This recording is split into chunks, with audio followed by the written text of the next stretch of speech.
নমস্কার প্রিয় দর্শক, হাওড়া ময়দান থেকে মেট্রো চালু হতেই কথা রাখলো কেএমআরসিএল। শুধু কথা রাখাই নয়, তার সাথে সাথে বাড়তি দিতেও রাজি মেট্রো। তো বন্ধুরা হয়তো বুঝতে পারছেন না এখানে কোন আপডেটের ইঙ্গিত দেওয়া হয়েছে, তাই চলুন দেরি না করে সোজা যাওয়া যাক আজকের ভিডিওটির মূল টপিকের দিকে। কিন্তু তার পূর্বে আজকের ভিডিওটিতে রয়েছে আরও দুটি অতিরিক্ত আপডেট। যার প্রথম আপডেটটি হলো তিলোত্তমায় ফিরুক পুরনো ট্রাম রুট, ঐতিহ্য বাঁচানোর লড়াই ট্রাম প্রেমী সংগঠনের। ডালহৌসি চত্বরে মেট্রোর স্টেশন তৈরির কাজ শেষ হয়ে গিয়েছে আগেই। চালু হয়েছে গঙ্গার তলা দিয়ে মেট্রো পরিষেবাও, কিন্তু মেট্রোর কাজের জন্য বিবাদ থেকে বন্ধ হয়ে যাওয়া ট্রাম আর চালু হয়নি। এখান থেকে একসময় 4 থেকে 5টি রুটে ট্রাম চলতো, কিন্তু সেসব এখন অতীত। এবার বন্ধ হওয়া অন্তত 3টি রুটে ট্রাম চালুর দাবি জানিয়ে বিবাদীবাগে সমাবেশ করল ট্রামপ্রেমী সংগঠনের প্রতিনিধিরা। মঙ্গলবার বিকালে এই সমাবেশ থেকে তারা বিবাদীবাগ থেকে ডালহৌসি, কলেজ স্ট্রিট এবং চিতপুর রোডে ট্রাম চালানোর দাবি জানায়।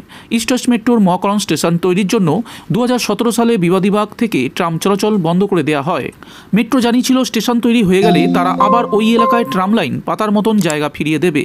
সংগঠনের তরফ থেকে জানানো হয়েছে ওই এলাকা থেকে মিনি বাস স্ট্যান্ড এবং ট্রাম সরানোর জন্য পরিবহন দপ্তরকে ক্ষতিপূরণও দেয় মেট্রো, কিন্তু পরিবহন দপ্তর পুনরায় ট্রাম চালানোর বিষয়ে তেমন কোনো আগ্রহ দেখাচ্ছে না।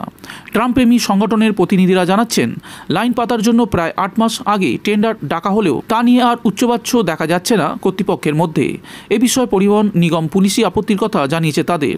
ফলে বিবাদীবাগ থেকে ট্রাম চলাচল ফের চালু হওয়া এখন 20 বাও জলে। ক্যালকাটা ট্রাম ইউজার্স অ্যাসোসিয়েশনের সভাপতি দেবাশিস ভট্টাচার্য বলেন, ট্রাম লাইন পাতার মতন জমি রেখে দিয়েছে মেট্রো, অথচ পরিবহন দপ্তরের তরফে কোনো রকম উদ্যোগ দেখা যাচ্ছে না। তারা জানাচ্ছেন উত্তর কলকাতায় ট্রাম চালু করা সম্ভব নয়। সংগঠনের অনেকেই বলেছেন ঐতিহ্য বাঁচানোর এই লড়াই চলবে, তবে তিলোত্তমার গৌরব ট্রামের সেই হারানো সুদিন কবে ফিরবে তা এখন সময়ই বলবে। বন্ধুরা, আজকের ভিডিও দ্বিতীয় আপডেটটি হলো গরমে কষ্টের দিন শেষ, এবার রেল চালাবে summer special Vande Bharat express. ভারতীয় নাগরিকদের ভারতীয় রেলের তরফ থেকে যে সকল উপহার দেওয়া হয়েছে তার মধ্যে অন্যতম হল দেশের প্রথম semi high speed train Vande Bharat express. সম্পূর্ণ দেশীয় প্রযুক্তির এই ট্রেনটি যাত্রীদের সর্বোচ্চ স্বাচ্ছন্দ্য ও নিরাপত্তা দিয়ে থাকে। আর এবার এই ট্রেনটিকেই সামার স্পেশাল ট্রেন হিসেবে চালানোর সিদ্ধান্ত নিল রেল। ভারতের নতুন বন্দে ভারত এক্সপ্রেসের শেষ উদ্বোধন হয়েছে গত 12ই মার্চ। ওই দিন একগুচ্ছ ট্রেন উদ্বোধন হওয়ার পর এই মুহূর্তে দেশে মোট 51টি বন্দে ভারত এক্সপ্রেস চলছে। আর এরই মধ্যে ভারতীয় রেলের তরফ থেকে আপাতত একটি রুটে summer special Vande Bharat express চালানোর সিদ্ধান্ত নেওয়া হয়েছে। অন্যান্য আরও বেশ কিছু রুটে আগামী দিনে সামার স্পেশাল বন্দে ভারত চালানো হতে পারে বলে জানা যাচ্ছে সূত্র মারফত। ভারতীয় রেলের তরফ থেকে যে রুটটিকে বেছে নেওয়া হয়েছে সেই রুটটি হলো তামিলনাড়ুর চেন্নাই এগমোর থেকে নাগেরকোয়েল পর্যন্ত। গত সোমবার রেলের তরফ থেকে নতুন এই summer special Vande Bharat express চালানোর ঘোষণা করা হয়েছে। এর আগেও এই রুটে স্পেশাল ট্রেন হিসাবে বন্দে ভারত এক্সপ্রেস চালানো হচ্ছিল, আর সেই ট্রেনটিকেই আরও বেশ কয়েকদিন summer special Vande Bharat train হিসাবে চালানোর সিদ্ধান্ত নেওয়া হয়েছে। রেলের ঘোষণা অনুযায়ী এই ট্রেনটি 06057, 06058 ট্রেন দুটি আপ ও ডাউন পরিষেবা দিয়ে থাকবে। যে সকল দিনগুলি পরিষেবা দেবে সেগুলি হলো 12, 13, 14, 19, 20, 21, 26, 27 এবং 28 এপ্রিল।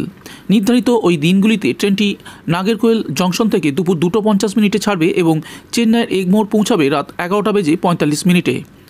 অন্যদিকে চেন্নাই এগমোর স্টেশন থেকে ট্রেনটি ছাড়ার সময় হলো ভোর 5:15 এবং নাগেরকোয়েল পৌঁছাবে দুপুর 2:10। স্পেশাল ট্রেন হওয়ার কারণে অন্যান্য বন্দে ভারত এক্সপ্রেস ট্রেনের তুলনায় এই ট্রেনের ভাড়া তুলনামূলকভাবে কিছুটা বেশি হবে বলে জানা যাচ্ছে সূত্র মারফত। অন্যদিকে দেশের বিভিন্ন জায়গার পাশাপাশি এখন পশ্চিমবঙ্গেও বিভিন্ন রুটের ট্রেনের চাহিদা ব্যাপক লক্ষ্য করা যাচ্ছে। সেই মতো রাজ্যের বাসিন্দারাও পশ্চিমবঙ্গের জন্য বেশ কিছু স্পেশাল ট্রেন দাবি করেছে।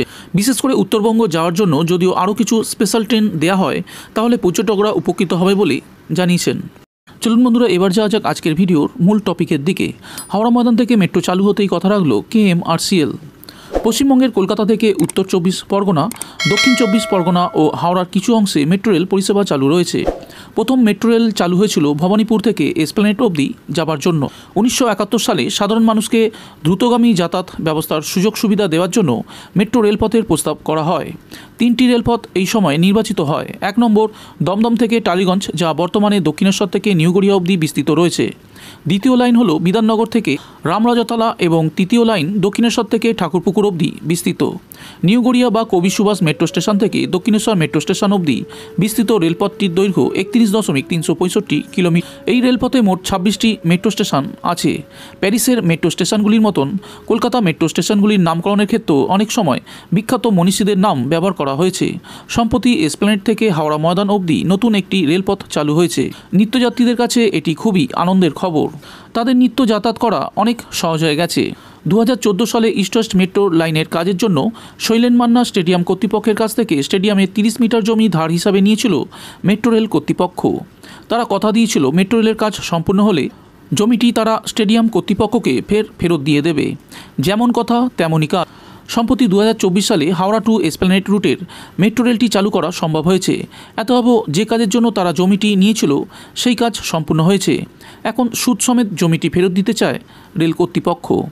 যে 30 মিটার অংশ রেল কর্তৃপক্ষ এতদিন নিজেদের কাজের জন্য ব্যবহার করেছে, সেখানে একটি গ্যালারি তৈরি করার উদ্দেশ্যে রেল কর্তৃপক্ষের তরফ থেকে ব্লুপ্রিন্ট জমা করা হয়েছে হাওড়া জেলাশাসক ও কালেক্টরের কাছে।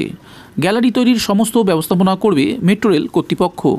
ব্লুপ্রিন্ট দেখে ইতিমধ্যে হাওড়ার পৌর কর্তৃপক্ষ এবং পূর্ত দপ্তর অনুমতি দিলেও জেলাশাসক এবং কালেক্টরের তরফ থেকে কোনো চূড়ান্ত সিদ্ধান্ত জানানো হয়নি। আর তাই এখনও পর্যন্ত গ্যালারির কাজে হাত দেওয়া সম্ভব হয়নি সরকারের তরফ থেকে। অনুমোদন পেলেই মেট্রো রেল কর্তৃপক্ষ গ্যালারির কাজে হাত দেবে এবং স্টেডিয়ামের বাউন্ডারি দেয়ালটি সরিয়ে দেওয়ার চেষ্টা করছে রেল কর্তৃপক্ষ।